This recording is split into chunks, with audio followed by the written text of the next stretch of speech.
ఓం స్వామియే స్వామియే శరణమయ్యప్ప.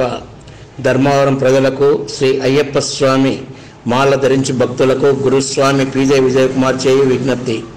మన అందరి చేత కేశవ నగర్లో నూతనంగా నిర్మిస్తున్న శ్రీ అయ్యప్ప స్వామి దేవస్థాన ప్రాంగణం నందు 6/12/2024 తేదీ శుక్రవారం ఉదయం 7 గంటల నుండి 10 గంటల లోపు శ్రీ అయ్యప్ప స్వామి పంచలోహ విగ్రహపోద కార్యక్రమం మన కళ్ళ ముందర జరుగును.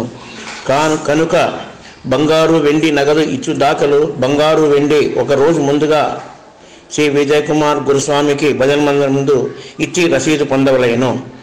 ఇటువంటి అవకాశం మరలా మనకు రాదు. కావున ఈ సదవకాశంను ప్రతి ఒక్కరూ వినియోగించుకోవలసిందిగా కోరుచున్నాను. ఇట్లు విజయ్ కుమార్ గురుస్వామి.